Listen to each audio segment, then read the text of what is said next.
पहली गवाही है ब्रदर आकाश दी। ये ब्रदर अपनी गवाही दे विच दसदे हन पिछले साल तो ये ब्रदर एक जॉब लभ रहे सी, लेकिन इन्होंने जॉब नहीं सी मिल रही और ये फ्री सीगे बिल्कुल और कोई काम नहीं सी कर रहे। और ये ब्रदर दसदे हन कि पिछले 2 हफ्ते पहला पास्टर जी ने इन्हां दे घर दे विच विजिट कीती और पास्टर जी ने इन्हां लई प्रार्थना कीती कि परमेश्वर दा आत्मा तुहाडे जीवन दे विच जॉब नूं रिलीज कर रहा है। और ये ब्रदर अपनी गवाही दे विच दसदे हन कि जिद्दां ही पास्टर जी इन्हां दे घर दे विचों उठ के गए नेक्स्ट घर दे विच विजिट करन दे लई, और उस समय परमेश्वर के आत्मा ने इस ब्रदर के मन में पाया कि इस जगह जिस जगह ते 1 साल पहला जॉब करते सी उन्होंने दोबारा कॉल करन हो सकता परमेश्वर का आत्मा इन्हां वास्ते नवे रस्ते नूं खोले। और ये ब्रदर दसदे हन जिद्दां ही पास्टर जी उठ के इन्हां दे घर दे विचों दी गए और इन्हां ने कॉल की अपने पुराने ऑफिस दे विच और उन्होंने इस ब्रदर नूं कहा कि तुसीं वापस जॉब ते आ जाओ और असीं तुहाडी सैलरी जिहड़ी पहला तुसीं छड्डी है उस तो 5000 प्लस करके तुहानूं सैलरी देवांगे, होर नाल ऐड करके देवांगे। ये परमेश्वर का धन्नवाद करते हैं कि परमेश्वर ने परमेश्वर के पुत्र के द्वारा इन्हां दे जीवन दे विच नवे रस्ते नूं खोलिया है। सब जन हत्थां नूं उठावांगे और धन्नवाद करेंगे इस पिता दा जिहड़ा सचमुच साडीआं प्रार्थनावां नूं सुण के उत्तर दिंदा है। Hallelujah, hallelujah. विजडम देने वाला परमेश्वर है। बाइबल दे विच लिखिया कि यहोवा दा डर मनना ही बुद्धि दा मूल आरंभ है। Hallelujah, hallelujah. पिछले 1 साल तो इस ब्रदर के मन दे विच नहीं आया कि मैं जॉब दे वास्ते अपनी उसे पुरानी ऑफिस दे विच कॉल करा, लेकिन जिद्दां ही परमेश्वर के पुत्र ने जाके इन्हां दे लई प्रार्थना की और इन्हां दे जीवन दे विचों बंधन टुटिया, उसे समय परमेश्वर ने इस बेटे दी विजडम नूं खोलिया, इहदी बुद्धि नूं खोलिया कि ये उसे जगह दे उत्ते कॉल करे और इन्हां ने वड्डी ब्लैसिंग नूं पाया। असीं परमेश्वर दा धन्नवाद करदे हां। हालेलुया। अगली गवाही सिस्टर सोनिया दी है। हालेलुया।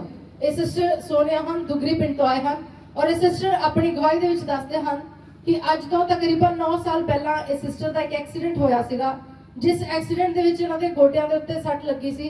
और ये सिस्टर दसदे हन कि उस समय तो पिछले 9 साल तो इन्हां दे गोडियां दे विच लगातार दर्द रहिंदी सी, लेकिन पिछले दिनों में जो पास्टर ने पुलपिट दे उत्तों दी प्रार्थना की और प्रोफेसी नूं रिलीज किया कि तुसी हर तरह की दर्द तो छुटकारे नूं पा चुके हो।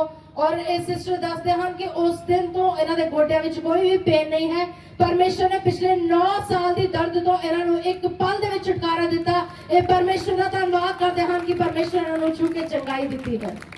और ये सिस्टर दसदे हन काफी लंबे समय तो इन्हां नूं बैक दे विच भी पेन सीगी, पिठ दे विच इन्हां दे बहुत दर्द हुंदी सी। और ये सिस्टर अपनी गवाही च दसदे हन पिछले दिनों में सिस्टर ने लंगर बनाउण दी ड्यूटी लई है और ये 10 दिन जिस दिन तो ये लंगर बना रहे हैं उस दिन तो इन्हां दे बैक विच कोई भी पेन नहीं है।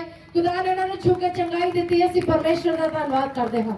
सब जन हत्थां नूं उठाओ और खुदा दा धन्नवाद करो।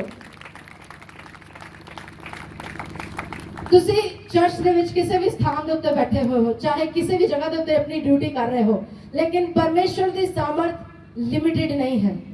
परमेश्वर दी सामर्थ अनलिमिटेड है। हालेलुया। जे ਉਹ ਤੁਹਾਡੇ ਘਰਾਂ ਦੇ ਵਿੱਚ ਤੁਹਾਡੇ ਪਰਿਵਾਰਾਂ ਨੂੰ ਛੂ ਸਕਦਾ ਹੈ, ਇਸ ਸਥਾਨ ਦੇ ਉੱਤੇ ਬੈਠੇ ਜਦੋਂ ਤੁਸੀਂ ਉਹਨਾਂ ਲਈ ਪ੍ਰਾਰਥਨਾ ਕਰਦੇ ਹੋ ਤਾਂ ਇਸ ਚਰਚ ਦੇ ਕੋਨੇ-ਕੋਨੇ ਦੇ ਵਿੱਚ ਪਰਮੇਸ਼ਰ ਦਾ ਆਤਮਾ ਕੰਮ ਕਰਦਾ ਹੈ। ਤੁਸੀਂ ਕਿਸੇ ਵੀ ਸਥਾਨ ਤੇ ਬੈਠੇ ਹੋਵੋ, ਪਰਮੇਸ਼ਰ ਦਾ ਆਤਮਾ ਤੁਹਾਨੂੰ ਛੂ ਕੇ ਚੰਗਾਈ ਦੇਗਾ। Hallelujah, hallelujah. ਤੁਹਾਡੇ ਰਿਸ਼ਤੇਦਾਰ ਕਿਸੇ ਵੀ ਸੰਸਾਰ ਦੇ ਕੋਨੇ ਦੇ ਵਿੱਚ ਹੋਣ, ਜੇ ਤੁਸੀਂ ਇਸ ਜਗ੍ਹਾ ਤੋਂ ਬੈਠ ਕੇ ਉਹਨਾਂ ਦੇ ਲਈ ਪ੍ਰਾਰਥਨਾ ਕਰੋਗੇ, ਪਰਮੇਸ਼ਰ ਦਾ ਆਤਮਾ ਉਹਨਾਂ ਨੂੰ ਛੂਏਗਾ।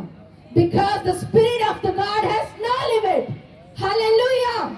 परमेश्वर के आत्मा की कोई भी लिमिट नहीं है।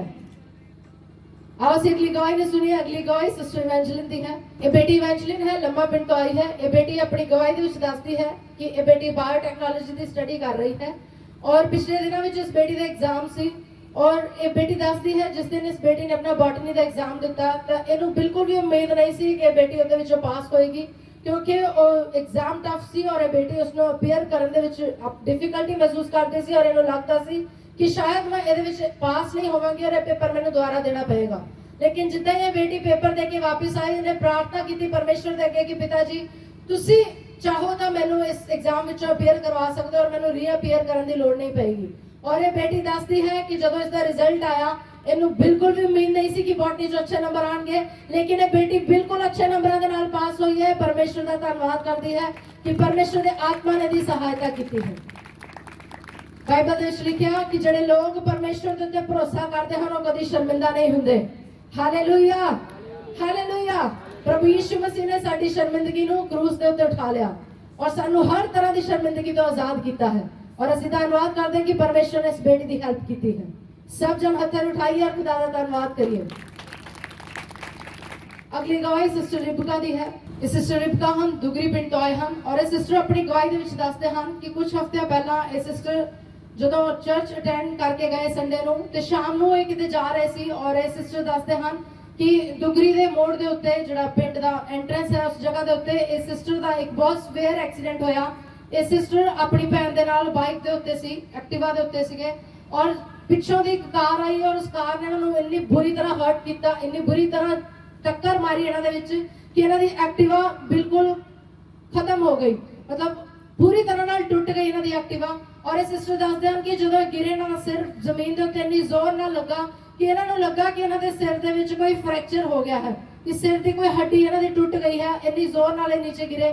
पर इस सिस्टर दसदे हन कि जदों इन्हां ने अपने सिर दी स्कैनिंग कराई और अपने एक्सरे कराए, परमेश्वर ने इन्हां दी हड्डी दी रक्षा कीती, पूरी तरह इन्हां नूं संभाल के रखा है। परमेश्वर का धन्यवाद करते हैं कि उस एक्सीडेंट के कारण इन्हां नूं कोई भी हानि नहीं हुई। ये परमेश्वर का धन्यवाद करते हैं कि परमेश्वर ने उन्हें हाथ रख के बचाया है। सब जन असीं हत्थां नूं उठावांगे और परमेश्वर का धन्यवाद करांगे इस गवाही दे लई।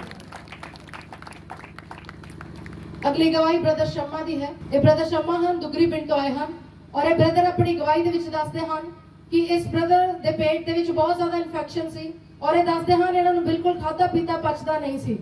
ਜਦੋਂ ਵੀ ਇਹ ਕੁਝ ਖਾਂਦੇ ਸੀ ਤਾਂ ਉਹ ਬਾਹਰ ਨਿਕਲ ਜਾਂਦਾ ਸੀ, ਕਦੀ ਇਹਨਾਂ ਨੂੰ ਵੋਮਿਟਿੰਗ, ਕਦੀ ਲੂਜ਼ ਮੋਸ਼ਨ ਔਰ ਇਹਨਾਂ ਨੂੰ ਕੋਈ ਵੀ ਖਾਦਾ ਪੀਤਾ ਪਚਦਾ ਨਹੀਂ ਸੀ ਔਰ ਕਾਫੀ ਲੰਬੇ ਸਮੇਂ ਤੋਂ ਉਹਨਾਂ ਨੂੰ ਪੇਟ ਦੇ ਵਿੱਚ ਇਨਫੈਕਸ਼ਨ ਸੀ। ਔਰ ਇਹ ਬ੍ਰਦਰ ਆਪਣੀ ਗਵਾਹੀ ਦੇ ਵਿੱਚ ਦੱਸਦੇ ਹਨ ਕਿ ਪਿਛਲੇ ਦਿਨਾਂ ਵਿੱਚ ਬੁੱਧਵਾਰ ਨੂੰ ਕਾਉਂਸਲਿੰਗ ਦੇ ਵਾਲੇ ਦਿਨ ਇਹ ਚਰਚ ਦੇ ਵਿੱਚ ਆਏ ਔਰ ਉਹਨਾਂ ਨੇ ਪਾਸਟਰ ਜੀ ਦੇ ਨਾਲ ਕਾਉਂਸਲਿੰਗ ਦੇ ਵਿੱਚ ਆਏ ਔਰ ਇਹ ਦੱਸਦੇ ਹਨ ਕਿ ਜਿਸ ਦਿਨ ਤੋਂ ਪਾਸਟਰ ਨੇ ਇਹਨਾਂ ਲਈ ਪ੍ਰਾਰਥਨਾ ਕੀਤੀ ਹੈ ਇਹਨਾਂ ਦਾ ਪੇਟ ਹੁਣ ਬਿਲकुल ठीक है, पूरी तरह इन्फेक्शन हील हो चुकी है, खुदा ने इन्होंने छू के चंगाई दी है। ये परमेश्वर का धन्यवाद करते हैं। और इन्हों की एक और गवाही है, ये अपने नाल अपने मदर नूं लेके आए सी और वो मदर भी पिछले एक हफ्ते तो बहुत ज्यादा बीमार सी और काफी ज्यादा सिक सीगे और इस ब्रदर दसदे हैं कि डॉक्टर्स को भी उन्होंने लेके गए लेकिन उन्होंने कोई भी हीलिंग नहीं मिली, कोई चंगाई नहीं मिली। पर ये दसदे हैं जिस दिन तो चर्च दे विच काउंसलिंग तो होके गए हैं उस दिन तो इन्होंने मदर भी बिल्कुल ठीक हैं।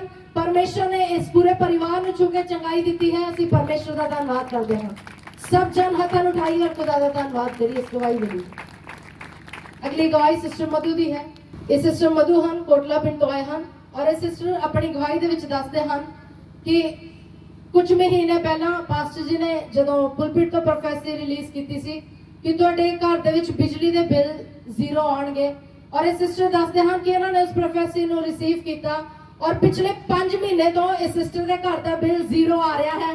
ये परमेश्वर का धन्यवाद करते हैं कि परमेश्वर ने इन्होंने ब्लैसिंग दी और उस प्रोफेसी ने इन्होंने जीवन में पूरा किया है। सब जन हथन उठाइए और खुदा का धन्यवाद करिए इस ब्लैसिंग के लिए।